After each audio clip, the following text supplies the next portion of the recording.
me chamo Marília Librandi Rocha, eu sou de São Paulo, eu fiz a minha formação em letras aqui na PUC, São Paulo, depois eu fiz mestrado e doutorado na USP, em Teoria Literária e Literatura Comparada, e quando eu terminei o doutorado, eu fui dar aula na Universidade Estadual do Sudoeste da Bahia, em Vitória da Conquista, e dei aula lá de Teoria Literária e Literatura Brasileira por 4 anos, e de lá eu me transferi e hoje eu sou professora de Literatura Brasileira na Universidade de Stanford, na Califórnia.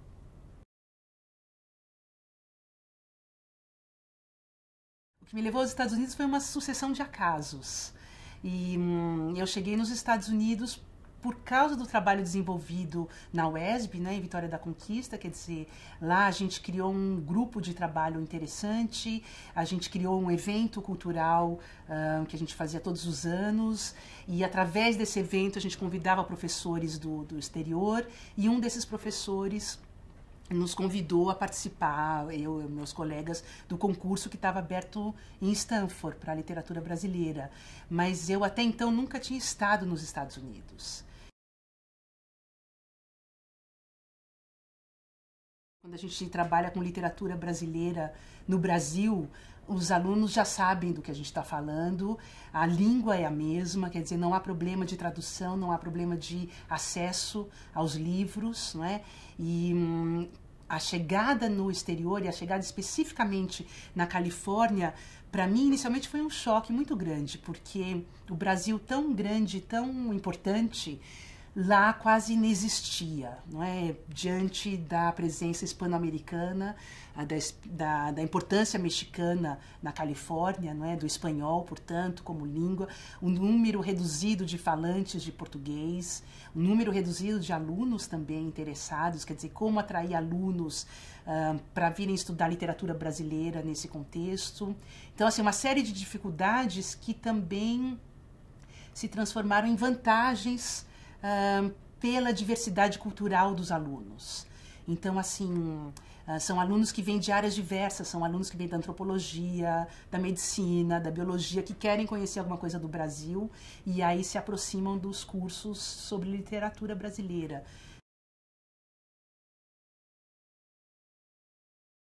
O acesso à cultura e à literatura brasileira, especificamente à literatura, depende muito da chegada das traduções, não é? E isso tem acontecido muitas vezes através de prêmios. Então, eu mesma tive um aluno de doutorado que ganhou um prêmio para traduzir a Hilda Hilst, e foi bastante interessante. Esse acesso se dá muito pelos eventos que a gente cria fora da sala de aula. Então, convidados que vêm do Brasil para falar do Brasil funciona muito, atrai um público maior. Então, escritores convidados, cineastas, músicos, né? Um forte atrativo da cultura brasileira lá fora é a música. Eu mesma comecei a dar aula, apesar de não ser uma especialista, ser uma amante da música brasileira, mas essa atração justamente de estudar o português, a língua portuguesa, e através da música brasileira a literatura, são caminhos alternativos, né, que a gente encontra para justamente fazer essa promoção e esse acesso, né? Eu acho que a literatura brasileira contemporânea apresenta uma riqueza de dicção diferenciada, não é? Independente de ser algo regional ou algo especificamente vinculado, por exemplo, a uma representação de dramas sociais, né? Há essa demanda, há leitores para isso, há essa literatura, mas não há mais, digamos, aquele movimento romântico, do romantismo para frente, ou mesmo do modernismo, do vínculo específico de produzir uma literatura que seja a voz e a representação da nação. Infelizmente, trabalhado muito pouco com poesia.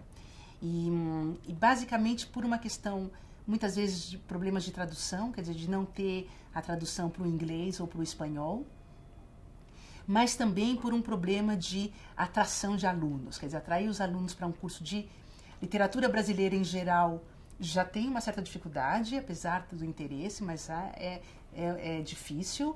E de poesia, especificamente, seria um passo a mais. Quer dizer, eu acho que a poesia entra mais com os alunos da pós-graduação. E eu trabalho mais com os autores do século, fim do XIX, sobretudo século XX, né?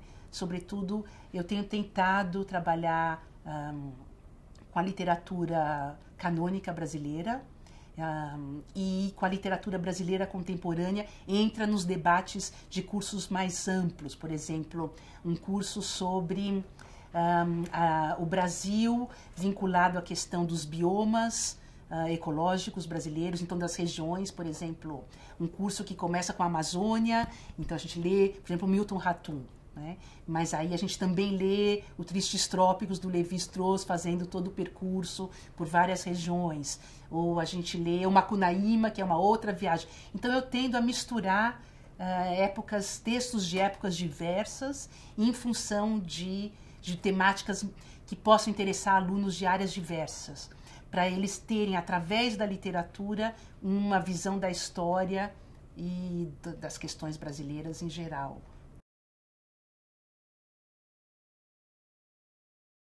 Esse investimento nas comunidades, nas produções orais, nas produções musicais, nos rituais festivos que tem pelo Brasil inteiro, sem cair em nenhum tipo de exotismo, mas caindo mesmo, subindo em relação à questão da diversidade étnica, cultural e inclusive linguística, dialetal que existe no Brasil e que precisa de investimento. Quer dizer, eu acho que nos Estados Unidos há muita cultura do mecenas, do patrono, né? Quer dizer, então a pessoa ganha muito dinheiro com eletrônica, mas ela vai investir para criar uma cadeira com o nome de um determinado artista, etc. Vai investir em arte, vai investir, né, na promoção. Acho que o Brasil tem que usar mais até do seu potencial quase imperial, digamos assim, pelo seu tamanho, pela sua dimensão, e investir nisso mesmo, porque a gente precisa de investimento, assim. O contato com o grupo de brasilianistas, isso foi uma das coisas que eu mais gostei da minha saída do Brasil para os Estados Unidos. Foi conhecer o incrível número e a incrível qualidade de estudiosos de Brasil, sejam americanos ou europeus ou brasileiros, trabalhando no exterior. Assim, é uma rede muito impressionante, assim, de altíssima qualidade e de gente apaixonada pelo Brasil e que faz um trabalho assim de embaixador cultural, embaixadoras culturais assim muito forte.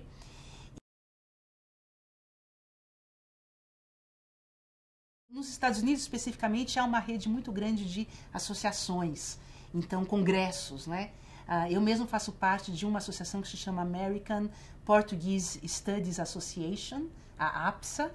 A gente tem um jornal, uma revista online que se chama Elipses, que é totalmente, todos os artigos ali estão para download, ela é de open access.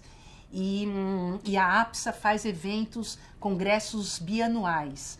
Inclusive o próximo congresso vai ser em Stanford em 2016. Convido os interessados brasileiros assim da literatura, os estudiosos a irem, porque é um grupo, na verdade, que junta então os estudos de brasilianistas com os estudos lusófonos africanos e de Portugal, né? Então você acaba entrando numa discussão também que sai do Brasil para a questão da língua portuguesa no mundo e dos diálogos transatlânticos, né, ou interamericanos ou transamericanos, que a gente ainda precisa crescer bastante nessa área também.